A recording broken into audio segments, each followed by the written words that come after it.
Yes, folks, there have been misses, but you got to say for as inactive as Kirk Ferentz and staff were in the transfer portal last year, Iowa definitely giving it a go here in 2022-23. Welcome to the Voice of College Football and our Hawkeyes live show, featuring, of course, Corey Brada from the Hawkeye of the Storm. Corey, how are you? Mark, doing good, man. How are you? I am doing just fine. Excuse me. So, absolutely. Of course, as always, we ultimately allow you folks out there to produce the show. So please leave your comments and questions in the live chat. But we want to review first and foremost a number of hits and misses, mostly misses recently in the transfer portal, and some possible pursuits coming up. So, Corey, I'll hit you with a number of the recent players that have opted elsewhere.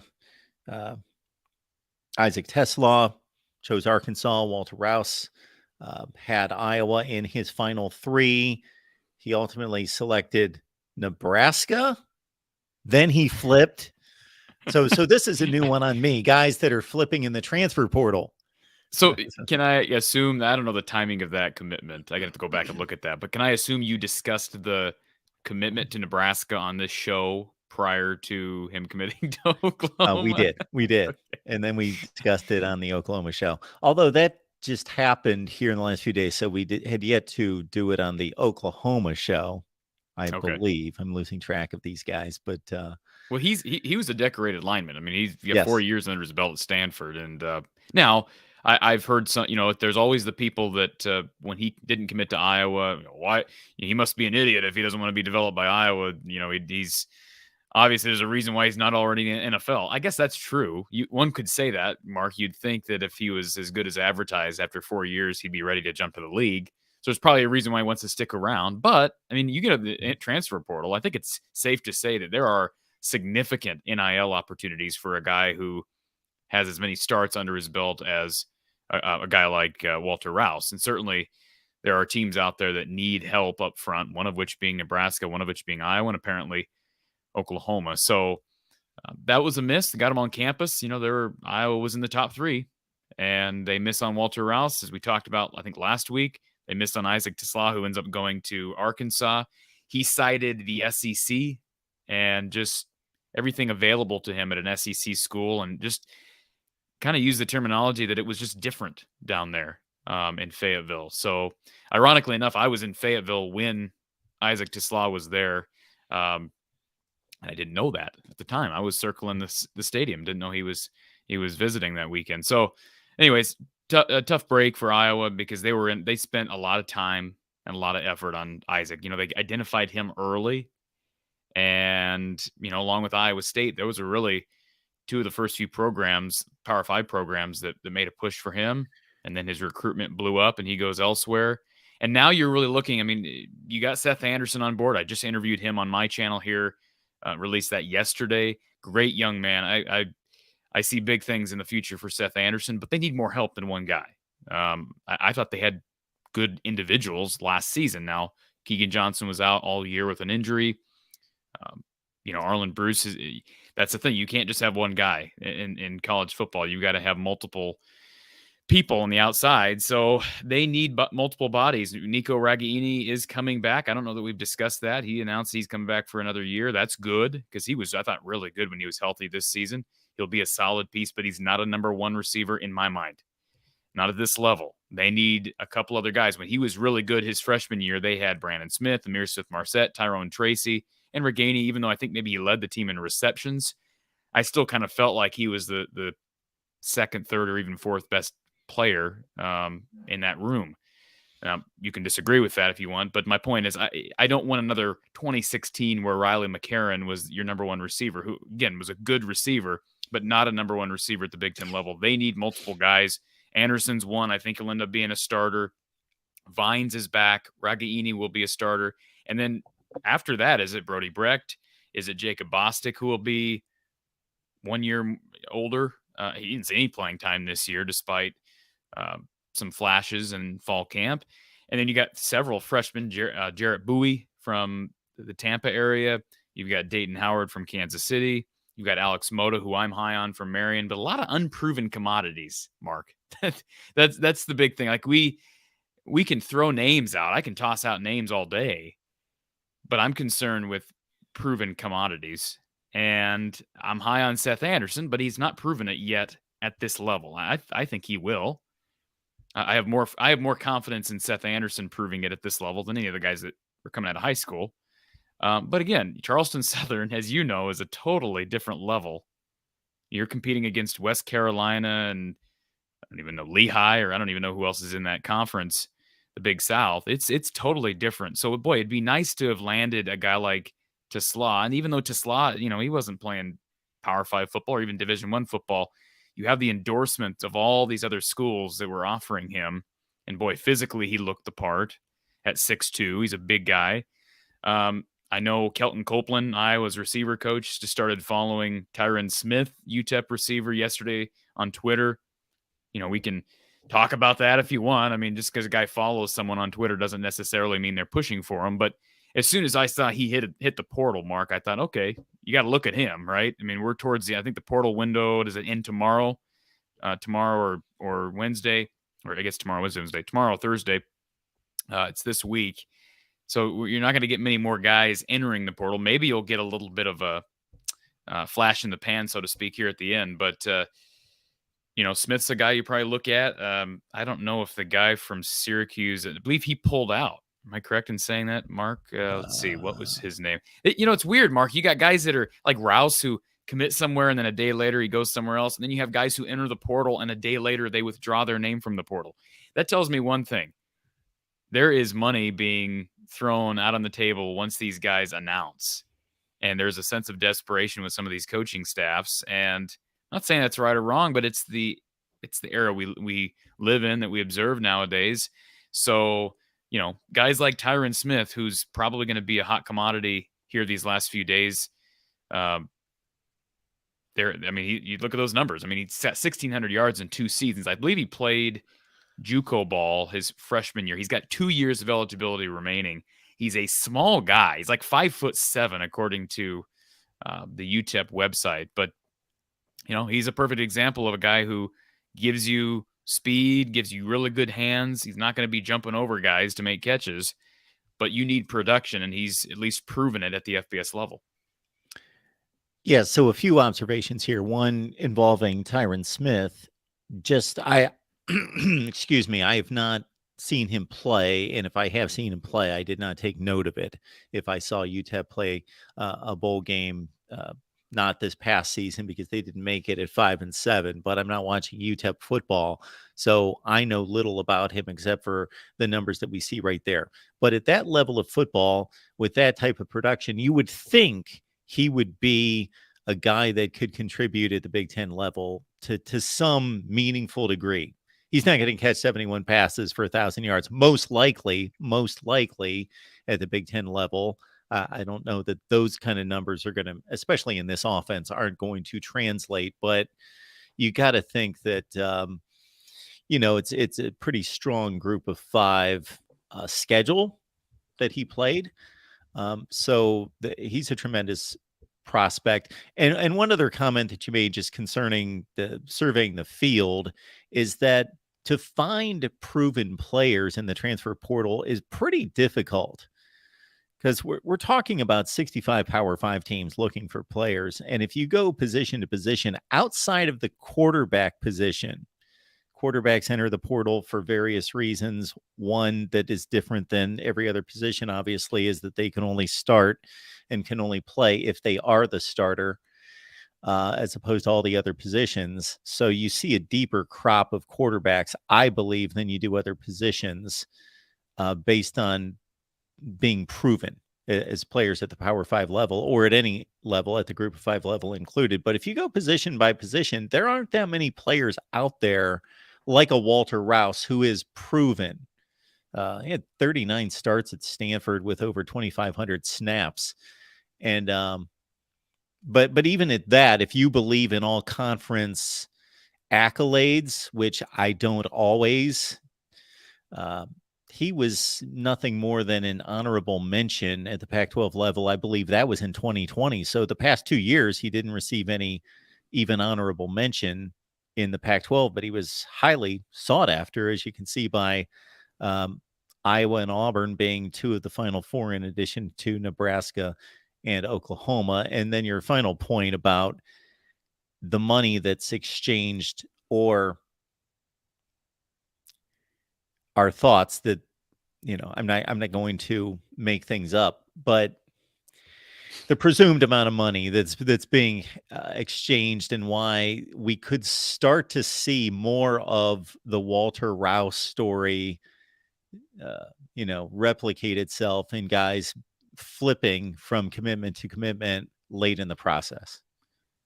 And here's what I'll say: you mentioned this a second ago. You said, well, it's unlikely that Tyron Smith's going to come to Iowa and 1,000 yards receiving.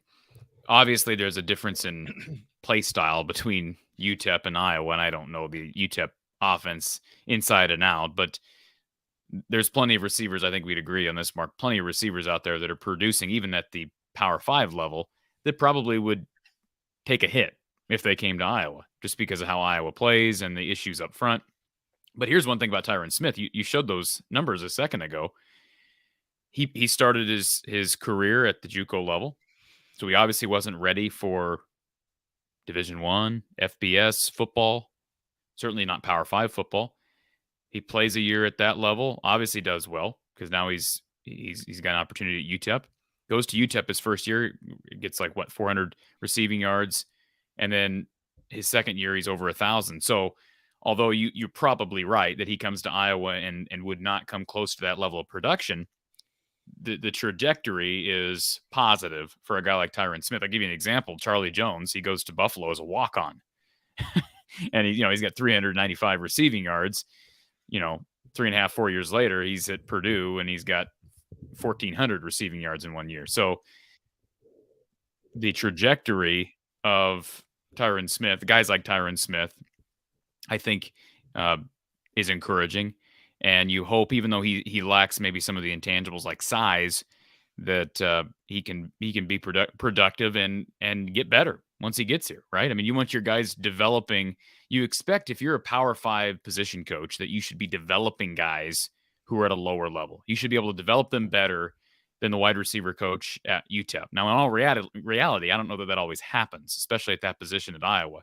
But that's the vision. That's the idea. So I'm not saying I was pursuing Tyron Smith. I just used him as an example because I did see that Kelton started following him on Twitter, and he was a productive FBS guy. And we'll see. I mean, we'll see if there's a flurry of entries at that position down the stretch. I mean, it's been pretty quiet at linebacker. I think Iowa's Kyle, Huseman, not Huseman. What's the guy's name that went to Michigan? Is it Huseman? Went to Michigan from Nebraska. Oh, Ernest Hausman. Hausman, not Huseman. Yeah. Hausman. Ernest Hausman was a guy, got him on campus, obviously wanted him. He goes elsewhere, and I just don't know how aggressive they've been at that position. Maybe they will still be. And I do appreciate D-Rock Irish clarifying this. Yes, you need to enter the portal by tomorrow. Players do not need to pick a destination. So the crop of players will basically cease after tomorrow. Now, my understanding of this rule is that graduates can enter at any time. We saw that with Charlie Jones last year. So yes, there's a guy who's graduated. He could enter at any point, and he becomes fair game. But for underclassmen, they got to be in there by tomorrow. And so, Iowa will know what they have, but the clock is ticking because most of these guys have been picked up. That Keegan Johnson ain't coming through that door because he's off to Kansas State. Arlen Bruce just committed to Oklahoma State a couple of days ago, which I think is a good destination for him. And they've had a number of guys leave at that position in recent seasons, so they have suffered loss. They've added Seth Anderson, but it's been pretty quiet other than Seth. So linebacker's been quiet. We know what they have at quarterback. They added Eric All at tight end. They obviously flirted with a couple defensive backs, at least one. They offered a kid from Harvard that I think ended up going to, did he go to Vanderbilt? Defensive back from Harvard. I don't remember where he ended up going, but some school, I think out east. So they haven't been aggressive at every position, but they have been aggressive at quarterback, certainly, and at wide receiver. But as the pool starts to dry, you wonder how much does Iowa go out on a limb for some of these less proven guys. And just to extend on a point that you made about coaching ability and the ability to develop and the ability in this process to evaluate, is that you're either evaluating a player and seeing something, let's say at a Charleston Southern level or a Group of 5 level, where either that player came out of high school and was just missed, which I think in this day and age is rare.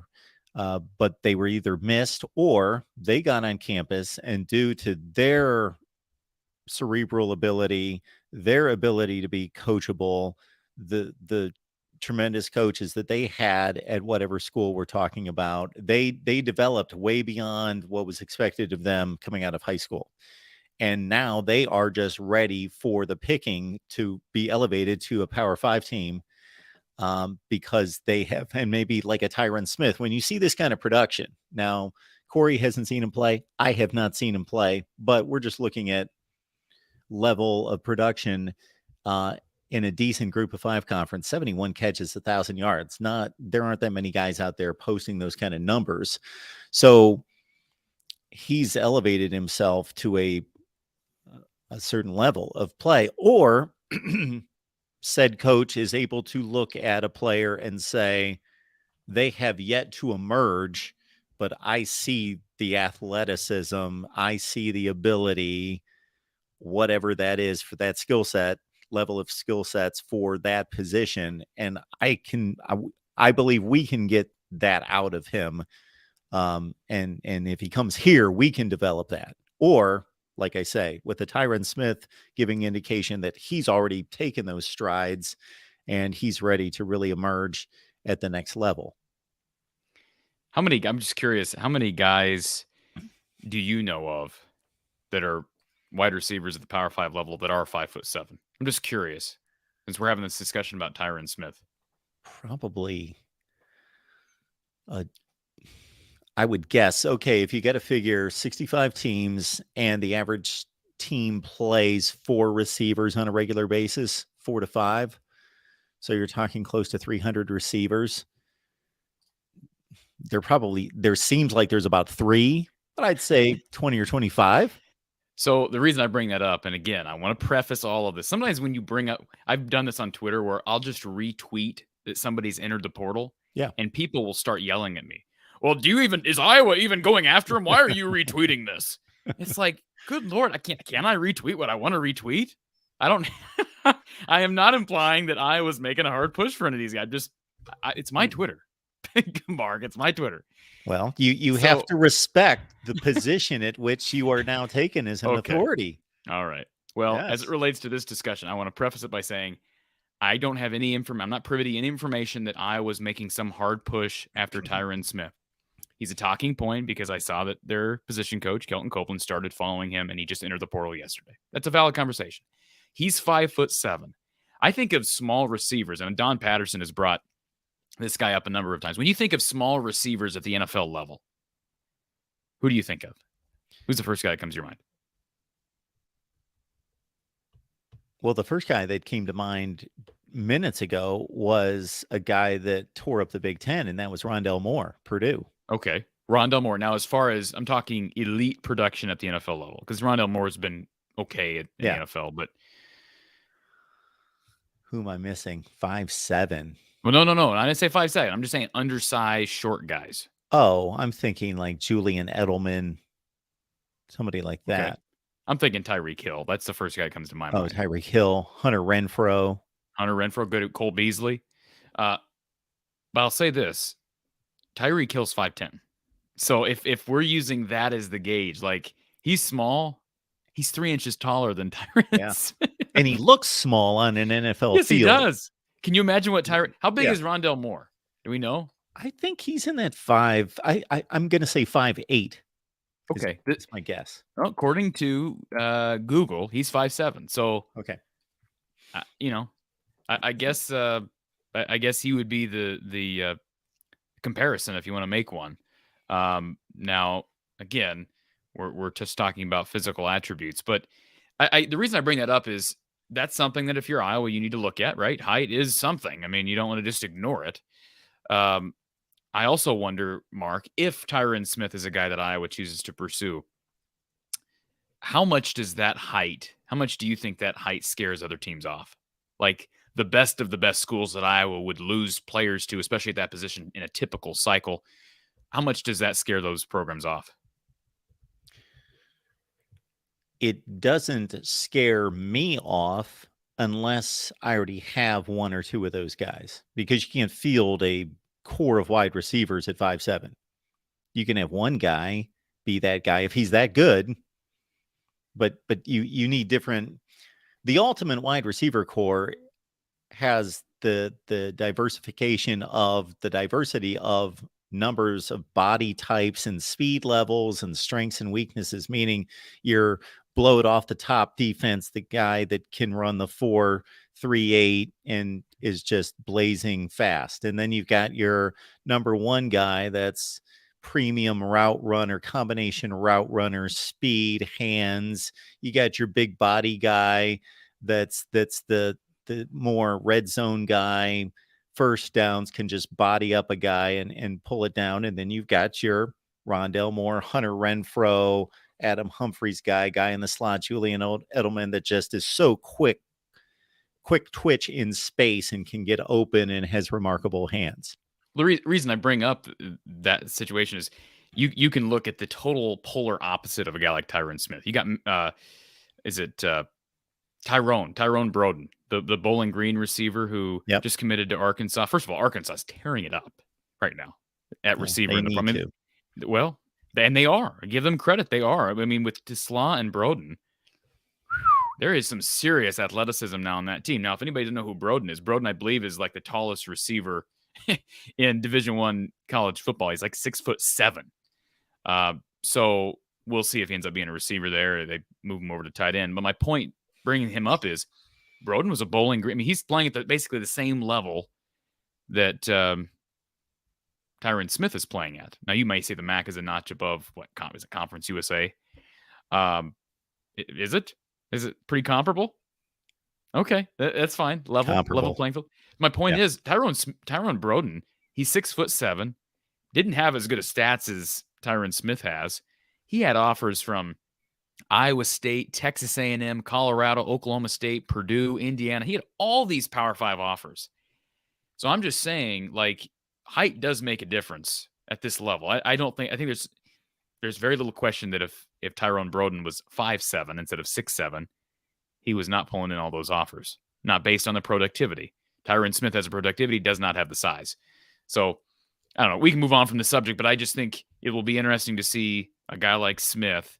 That might be someone, if you're Iowa, you look at and say, hey, maybe we can find a diamond in the rough, because some teams are going to pass on him based on what he doesn't have, but we see what he does have. And I give Iowa credit. They kind of did that with Charlie Jones. They got him here after, he was I think he was on scholarship at Buffalo. They brought him in as a walk-on, and he ends up being a great player, albeit at Purdue. So we'll see. We'll see what they do. I said, I think yesterday after the interview with Seth Anderson, I would not be surprised to see Iowa still pursue a receiver or two. But I could also see them just doubling down and saying, we got a lot of bodies, let's develop them. That makes me very nervous as an Iowa guy. It just, based on recent history. Mark, do we have any reason to believe that Iowa is going to just all of a sudden develop all these receivers into great players? I don't. And so, although they did really well at, in the transfer portal at tight end and quarterback, they still have not done anything at, I shouldn't say anything. They've done little at receiver and offensive line. They brought in Dejon Parker, the kid from Saginaw Valley State, and they brought in Seth Anderson. Both very good ads, but not proven yet at the FBS level. So we'll see what happens. We're also approaching, I don't know, the breaking, not the breaking point, but crunch time as it relates to potential staff changes. We see NFL teams making some changes. We'll see what happens here, Mark. I think we're going to know a lot over the next, my guess is we'll know a lot over the next 2 weeks. And fans are either going to be very happy or very upset. This has nothing to do with that, except for you mentioned the wide receiver position and having that kind of talent. And I saw a post on social media the other day. Somebody had taken a picture, must have been 2 seasons ago at Ohio State. 5.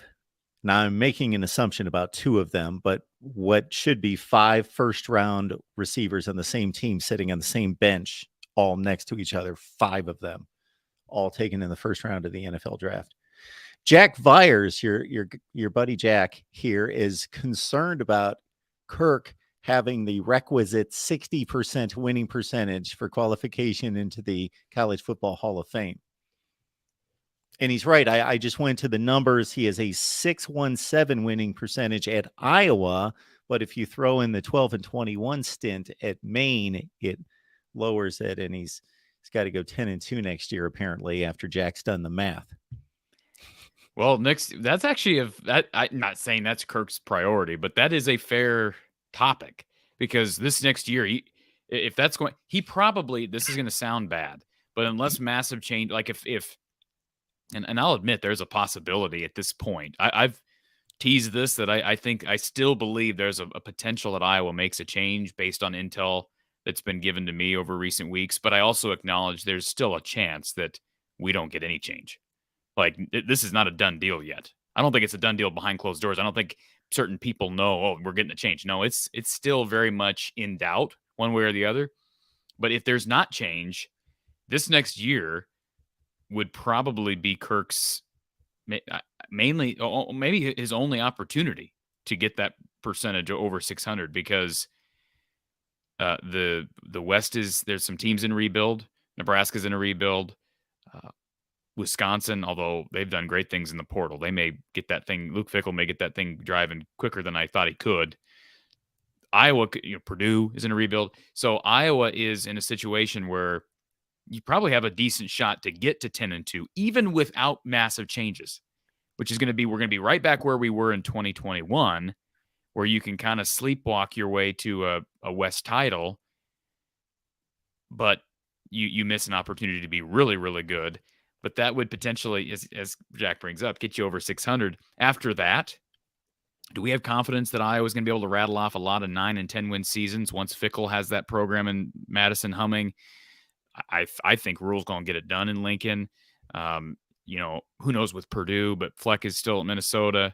You got USC and UCLA joining the conference. The divisions will be different. I mean, I'm just saying, like, that is a fair point. They got to win now. And it's further reason to make a big change now, but they could potentially sleepwalk their way to a 10-2 year. If you're the average Big Ten team, and we don't know what the Big Ten's going to do regarding a scheduling format, but you're most likely going to see USC and UCLA. You're obviously not going to see them every season, both of them, but you're going to see them probably 1.5 out of the 2 possible times that you could see them. You're going to see them like 75% of the time. So those are 2 difficult games added to everyone's schedule, almost either 1 or 2 difficult games added to everybody's schedule every year. And please put me on record for saying this, because I've said it in the past. This 60% rule is idiotic. It's moronic. You see it changing? It should change. Well, don't we entrust people that have brains to make evaluations on Hall of Fame candidacy and not just 60%? You won 60.3%, you're in, you're at 59.8%, you're out. What? Well, I do think if there's one situation that could cause the rule to change, it would be the Mike Leach situation, right? I mean, in time, do you think that might be what causes that to change? I think it's pretty sad if that's what it takes, but if that's what it takes. Howard Schnellenberger, and we won't turn this into anything other than an Iowa show, of course, but Howard Schnellenberger had a great career and basically saved the Miami football program and turned it from rubbish into a national championship. Well, to do so, you have to suffer through some bad football seasons. Then he went to 2 other stops and built football programs. He built the FAU football program from nothing. Well, you're again going to suffer through bad seasons. He took over Louisville, and they had not had a winning season in 7 or 8 years. And within 2 or 3 years, he's going 10-1 and winning a Fiesta Bowl. Let's understand the context of these records. It's ridiculous. Yeah, exactly. And let me just say this. Do we have time, Mark? I don't know what you want to cover in the last 25 minutes of the show, but can we just I think we did this last year. We'll probably do it again once we hit spring. Can we look at the 2023 schedule and just because we're already circumventing and discussing potential record. Can we look at the schedule? At schedules all the time. Absolutely. Do you want to pull it up? You want me to? If you've got it there, I can pull it up as well. But I got it right here. So let me the Big Ten has yet to assign dates, correct? The games. We just know who the opponents are. Well, are the dates on my my schedule here inaccurate? Let me go to the official. I didn't think that the dates had been released yet.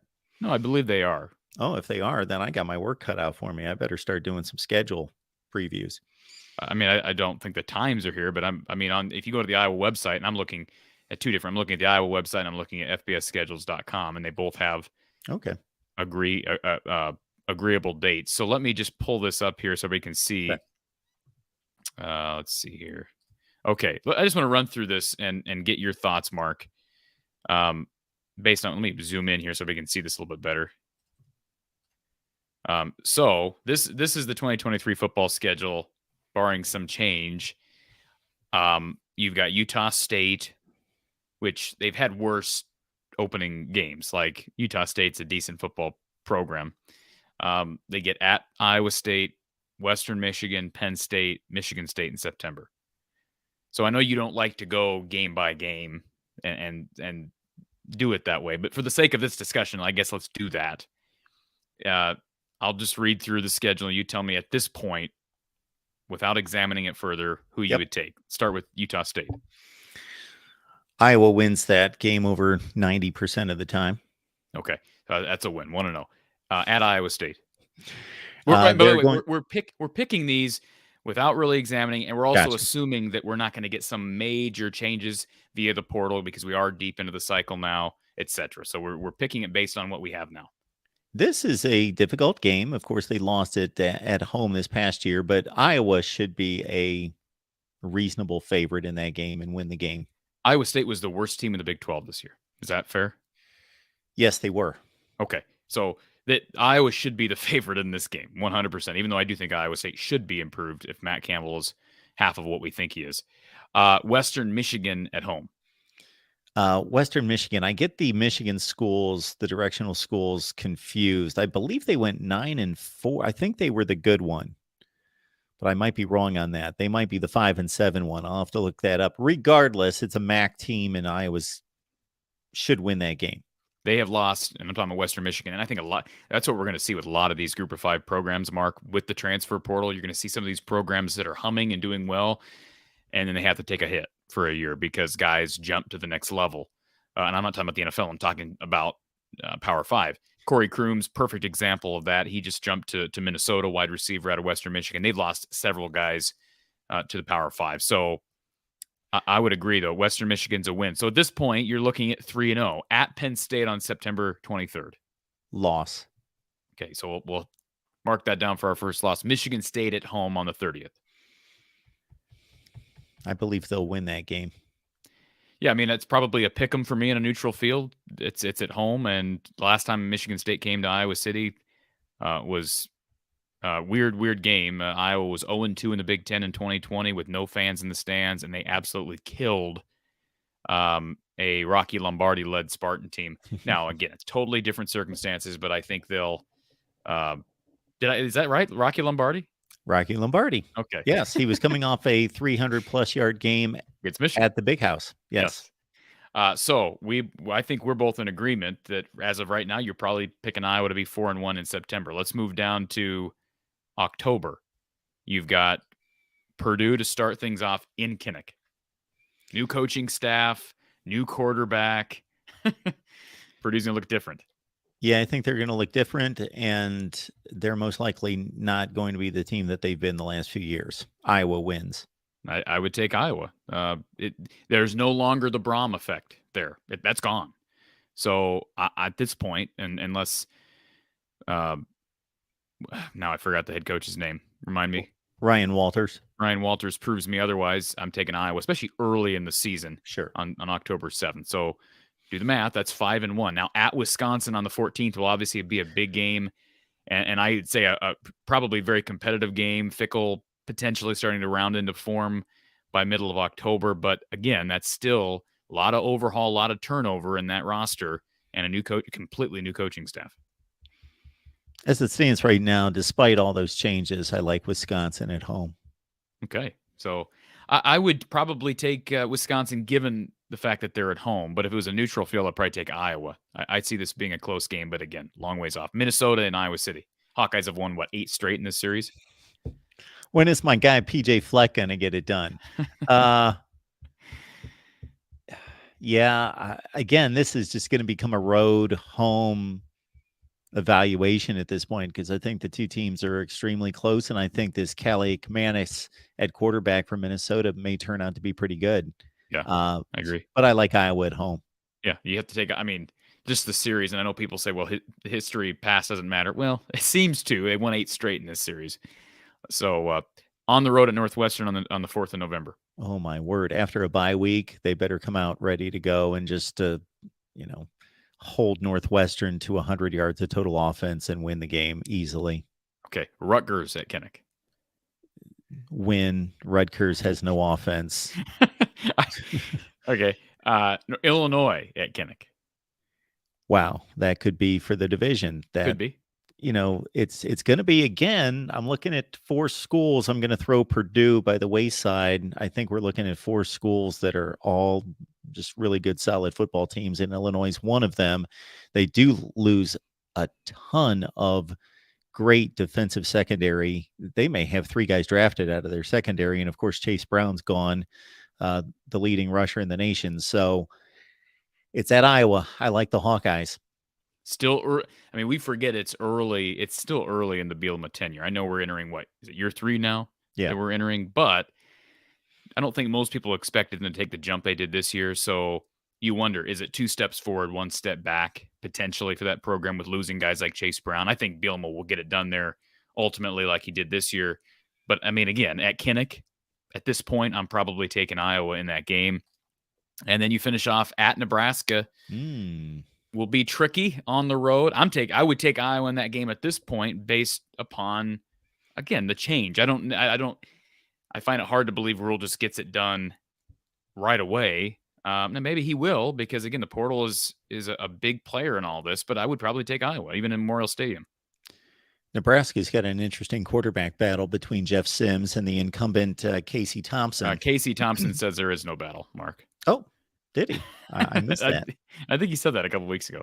Well, it's good to be confident, and you want that out of your would-be starting quarterback. But I do have confidence in the Nebraska coaching leadership for the first time in a long time, and it's at Nebraska. And suddenly that, what you pointed to in the Minnesota series no longer exists in the Nebraska series, with the Huskers breaking through last year. So, I've given all of these somewhat 50 or 55, 45 games to Iowa. I'm going to give this one to Nebraska.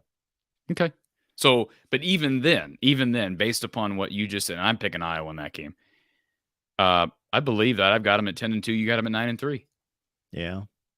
With what they have, Mark, without adding pieces besides the Saginaw Valley State transfer along that offensive line, with only adding one guy out of the FCS, the Big South Conference at receiver, with losing Jack Campbell, with losing Sam Laporta, with losing Riley Moss. I know we're just projecting without examining these games, but that's what I'm saying. This schedule is actually somewhat favorable. You avoid Michigan, you avoid Ohio State. I mean, that's always a win. You avoid those two teams. But again, after this year, things will get tougher. There's no question about it because those programs will be a year in. You'll have divisions, USC and UCLA added. But I could see this year. That's what I don't. I hope that the attitude from certain people behind closed doors is not. We can get to 10-2 without making these big changes. And another aspect to that some people may disagree with because they may put Penn State in this category after a Rose Bowl win and Drew Aller taking over at quarterback and what's almost assuredly going to be a top 10 preseason team, is that I don't see a team on that schedule a la going to Columbus last year that's almost a certain loss. I don't see that on the schedule. At Penn State will be difficult. Sure. But again, they're losing Sean Clifford. I mean, he's been there since the Middle Ages. So, I mean, who knows what they're going to look like? Yeah, it's a fascinating. There's so much turnover with coaches and with star players. I mean, we talked about them: Aiden O'Connell, Chase Brown, Sean Clifford, Trey Palmer. Right? He's. Am I correct in saying he's gone? Yes, he's gone. I mean, maybe the best receiver in the league, not named Smith and Jigba and Harrison Jr. Charlie Jones is in the mix too. Charlie Jones is gone. So it's just it's a fascinating situation. I still think there's a chance if you want coaching changes that we're going to get them. I said that earlier, but we're going to find out a lot in these next 2 weeks. If we get into February and there aren't changes made, I mean, I think some of these things will be answered for us based on some NFL moves that we see here in the coming days, because this is when, especially the non-playoff teams, this is when those teams start to make changes, right? And they start to hire coaches. And correct me if I'm wrong, but we see every year, and I don't follow the NFL close enough to really know this, but we see teams every year in the league that hire away from teams who are in the playoffs actively, correct? Like that happens, it's announced, it's out there in the open. Sure. That does happen. So my point is, some of these non-playoff teams don't have to wait until the Bills are eliminated to hire somebody off their staff. So a lot of these staffs will be in place here very, very soon. Yeah, I can't confidently say that. I don't follow the NFL like I once did myself. So I'm not following personnel changes, coaching changes in the NFL, but there's got to be a sense of urgency out of all these schools in the Big Ten West. Not that they're going to give up after next year, but the path to a Big Ten championship game is easier than it's going to be after that. And we're going to have a great story on our hands sometime, I would guess, this summer. I would guess that the Big Ten is going to announce sometime this summer before the next season starts what the scheduling format and the conference format is going to look like with USC and UCLA. Yeah. And so, I could see two different approaches to this. As I said, I could see an approach of we can get to where we need to get without making major changes. But I could also see, I think, the more forward-thinking approach, proactive approach in saying we got a year to get ready. Our defense is probably going to lead us. We're going to have a chance at this division in November next year, regardless. But we need to be ready for 2023. And I hope we don't fool ourselves into thinking we can last one more season to see if Brian can turn this thing around. And then if he doesn't, we'll just go hire somebody and, get ready for 2024 with someone else. We'll give him one more year. I hope that's not the outlook. Like I say, I think there's a good chance, based on what I've been told, that that's not the outlook necessarily. But again, the sense of urgency, if there's not a job out there for Brian in the end, then I have a bad feeling that we're not going to see any change. And it shouldn't be dependent on that. If Iowa needs a change, Mark, they need a change. It shouldn't be dependent on can we get Brian another job somewhere. That's not what. But you see what I'm saying, though? That's of course that's what it feels like based on everything that I've been told, and just the fact that nothing's happened, it just feels like that's kind of where we're at. Like, just like last season when Bryant attempted to get to the NFL, get back to the league, there was nothing available. It's like, well, if there's something out there, then we'll make a change. But if not, we're going to give him another year. See, family over program. That's where we're at as it relates to that position. I would love for somebody to offer up an example of a head coach or a coordinator who was on the job for 6 years and whose unit, offense or defense, had underperformed miserably during a 6-year stint, and then it was turned around at some point. It just doesn't happen. Agreed. And that's why you saw me last year, Mark. I was not this outspoken about Brian last year at this time, I don't think. I think you heard me talk a lot about how I said we need to change at quarterback coach. Remember, I was on Ken O'Keefe about this because he wasn't getting the job done. What did we do, though? He steps down, and you think, okay, it's an opportunity to get somebody in here, and we promote Brian. So,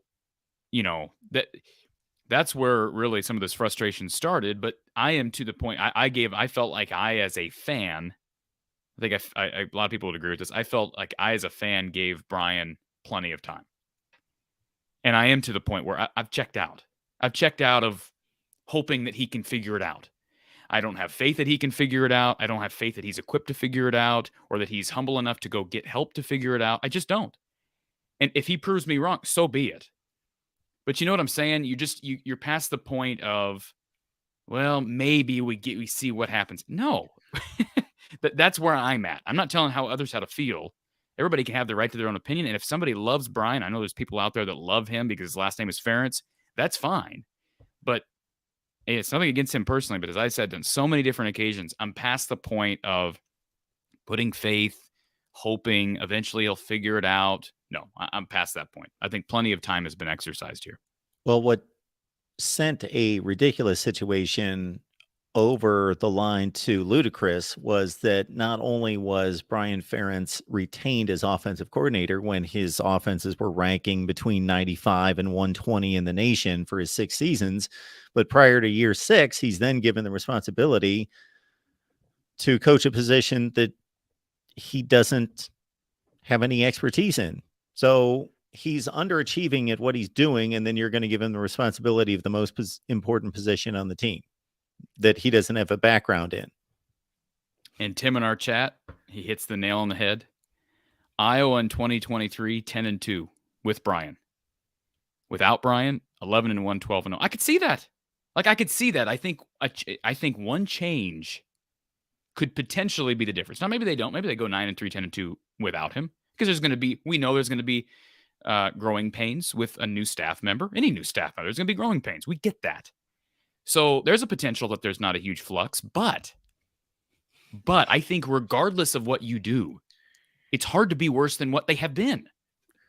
Right, Mark? It's hard to be worse than what they've been. That's a fact. It's almost impossible. So, yes. So in other words, if you add somebody else, what's the worst that could happen? You're as bad as you were last year and the year before that, and you still go 10-2, 9-3 potentially. That's the reality of it. Or you add somebody, and when you add somebody, you have the potential to maybe be much better, and you're ready for 2024 when things change. Where they might benefit this year is that we've had this discussion in trying to crack the nut in regards to where does the issue lie. And I'm not talking about Brian. I'm talking about how is it manifested on the field? How much is the quarterback position? How much are the various units at the skill position? How much is the offensive line? How much is the play calling? How much are all those ingredients that produce a 130th ranked offense in the country? Well, the one element that we're receiving this year that we haven't seen in the past is we've got a fully developed quarterback. So this quarterback wasn't reliant, meaning Cade McNamara, on development from the Iowa coaching staff to be the player that he is today. Let's say he receives no development, 0. He's just the player that he already is. All of his knowledge, all of his skill set, his fundamentals just stay the same. He receives no additional coaching. They have upgraded the position Correct. With a guy that knows what he's doing. And by the way, I just got a DM from Let me give you his Twitter handle, at @tbcattle_72. He says, so you just turned the show into another Brian show, just stating a fact. And what else is there to talk about at this point? We've ran through all the transfer. We've ran through the transfer. How many times have we talked about the transfer? How many times do we need to recap? Well, they missed on Tesla and they missed on Malta Rouse. So we'll just twiddle our thumbs here, Mark, and talk about, what are we going to talk about? It's legit. We are in the final 2 weeks of waiting this thing out to see if there are staff changes. That is the biggest storyline with Iowa football right now. If you want to add that the portal is the biggest, it would be the second biggest thing minus the portal. And we've spent nauseating amounts of time talking about the portal. I think talking about Brian is valid. Are we not allowed to talk about him anymore, Mark, because we talked about him in the past? and for anybody that's on Corey's back about this, yes, Corey is the more knowledgeable of the two of us. He's ingrained in Iowa athletics and Iowa football. Number two, he's the most adamant and the more passionate about it. However, if I haven't made myself clear on the topic, I don't know what else I need to say, because Corey and I have great discussions and disagree about certain things. But when it comes to this, I produced a video prior to last season to say, these are the failings of the Iowa offense under Brian Ferentz. And then we fell into another season that was, Corey and I agreed that all of these personnel losses could add up to, reasonably to think, could add up to a worse offense, but it was just kind of statistically an anomaly that how could they possibly be worse? And they were. Well, they did. We did get another FBS team in 20. James Madison. It was James Madison. Yeah, 131. Yeah, they proved to be a pretty darn good FBS team right off the bat too. They did. So, anyways, to TB Cattle 72. I'm not ripping you. I appreciate you listening, but I don't know what else. We're not allowed to talk about that, I guess. So does my point about Cade McNamara make sense? Absolutely. We're at a situation with some of the roster. I want to give guys like Keegan Johnson some leash on this, because I think he was dealt a bad rap, and he dealt with situations health-wise that I'm not going to get into on the show, but he was dealing with a lot that people don't realize, and a lot of it was not his fault. Pretty much none of it was his fault. And he kind of got this reputation throughout the year that he didn't want to play and that he quit on his team. And that's not the facts. That's just not true. So they have had good personnel, and for whatever reason, things have not worked out. Charlie Jones is another good example. He chose to leave. You understand why he left, but boy, it would have been great to have him this past year. But other than maybe a couple guys at wide receiver, some injury issues along that offensive line, they just luck of the draw. They just don't work out because of injuries. They have had poor play up front at wide receiver and at quarterback for at least the last 2 years, right? I mean, they were better up front in 2020, ran the ball really well in the COVID year. So you're exactly right when you say any upgrade is an upgrade. Any addition is pretty much an upgrade at those positions. Cade McNamara is a significant upgrade from what Iowa had with Spencer Petras. And I've been touting this all off season, and even back into last season. That was a must. And I commend Kirk and Brian, whoever made whoever was the ending factor for Cade to come here. Well, maybe it was an NIL. Maybe it was Brad Heinrichs in the Iowa Swarm NIL Collective. That's possible. Give those guys credit, because they needed a quarterback. They need more. As we've said so many times, Mark, what have I said over and over again? Multiple problems require multiple solutions. And so far, it seems that maybe we've solved one of our problems. What's going to be interesting and amusing to see out of the response of the fan base and our fine folks here and over on your channel will be, we're not going to be lazy with our analysis, but I'm telling you right now that if Cade McNamara comes in and he gets to play the entire season and the Iowa offense is improved, my analysis is not going to stop there. I'm going to analyze, of course, the various components and how they're different from last season. However, it's going to be safe to assume they're better on offense because they have a quarterback and please correct me if I'm wrong, that over the 20 plus years of Kirk Ferentz being the head coach of this program, they have never received a transfer quarterback who was proven at this level. So he is the first. Yeah, that's accurate. Yes. So if they're better on offense, let's say they turn in this 75th best offense in the country, and they're markedly better. Again, we need to review all the units and see how they're playing, but it's going to be my assumption out of the gate. Well, they're better because Cade McNamara has played a season and a half at Michigan and proven to be a Big Ten championship caliber quarterback.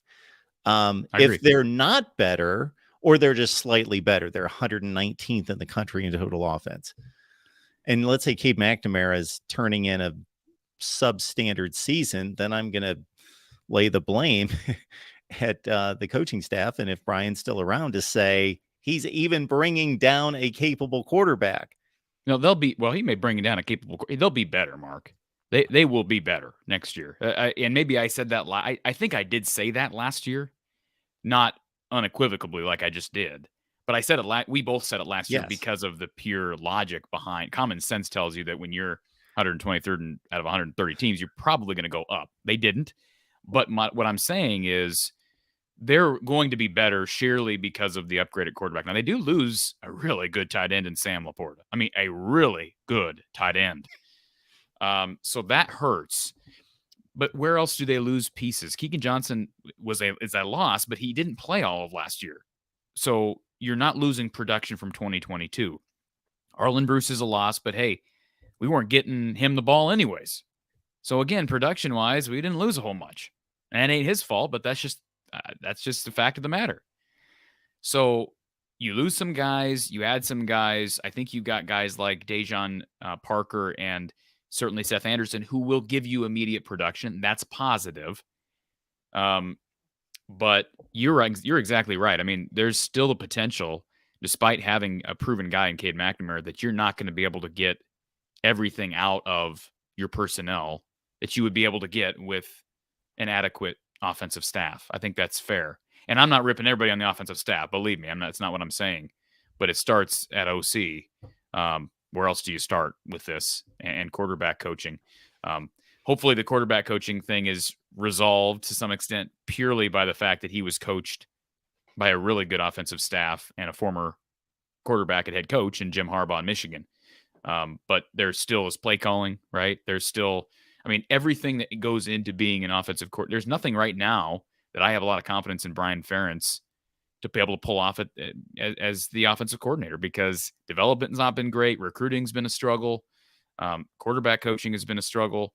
So all these things are room for improvement. It should be, if it weren't the situation with it being Kirk's son, we should be looking at this as an opportunity to get better. Like, it's clear where we need change and how we do it. It's just like grinding wheels to try to get us to do it because of who it is that we're trying to move. It's a situation that we've been in now for months and months and months.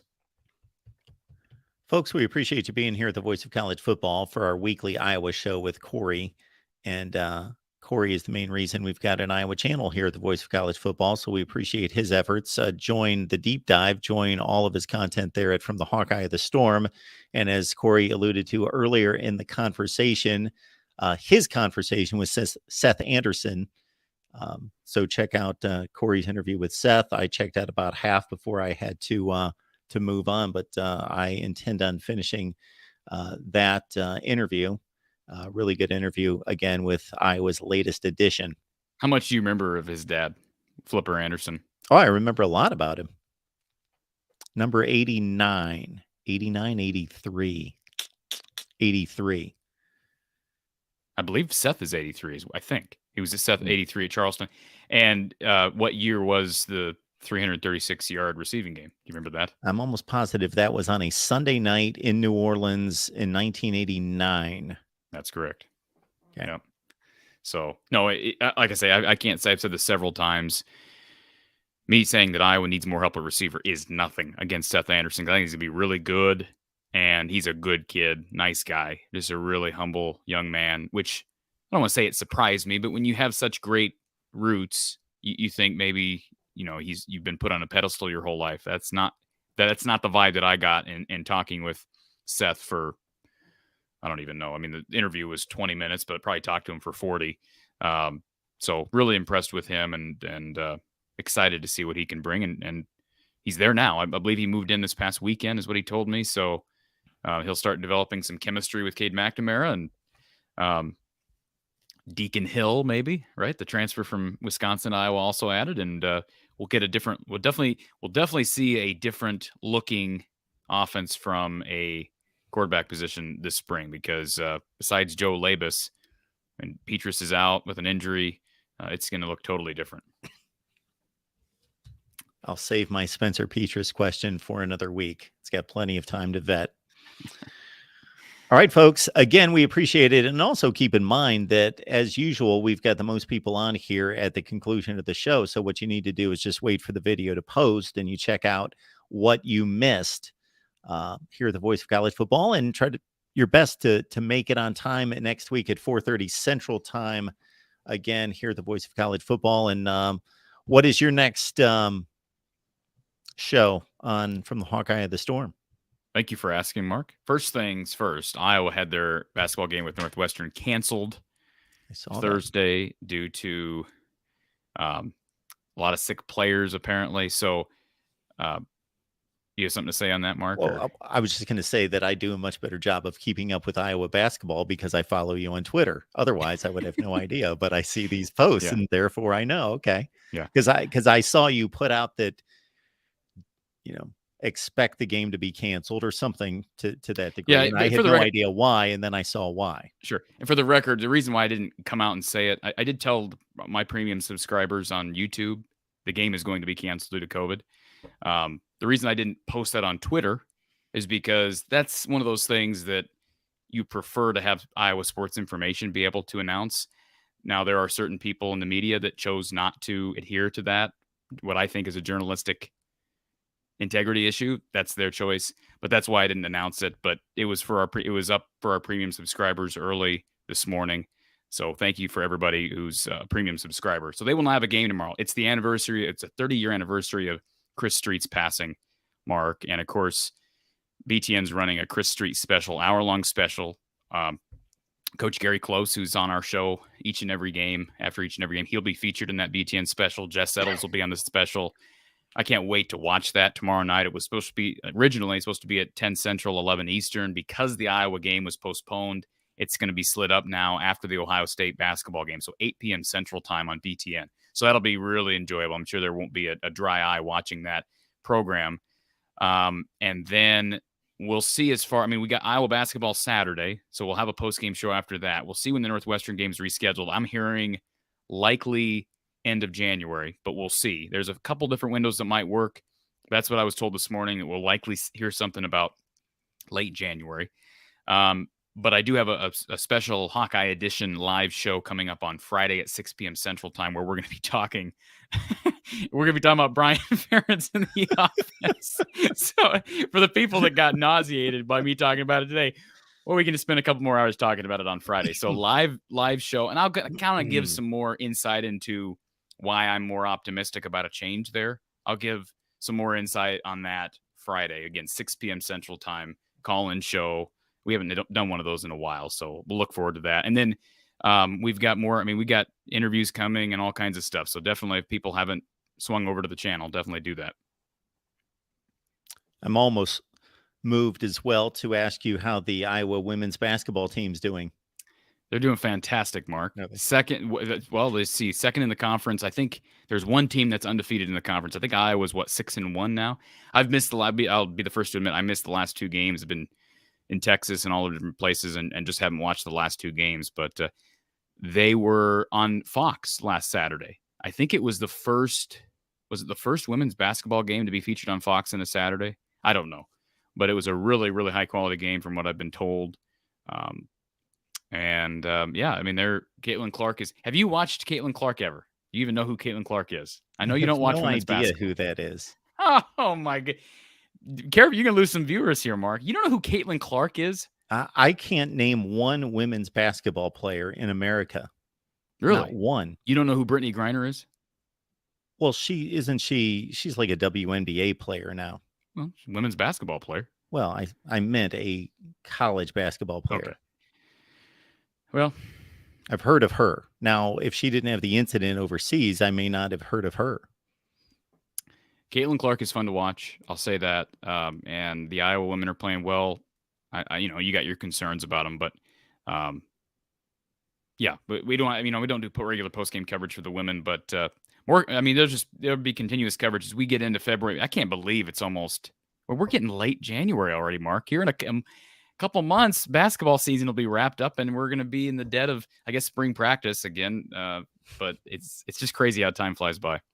Absolutely, it does. Folks, again, you can catch what you missed. The video should process and post here very soon, and catch all of Corey's work at From the Hawkeye of the Storm. And if you want to beat up on your Western Division rival in the Big Ten, we talk Nebraska football here in about 25 minutes on the Nebraska channel with our buddy Greg Peterson. All right, Corey, thanks so much for making this work. Thank you, Mark.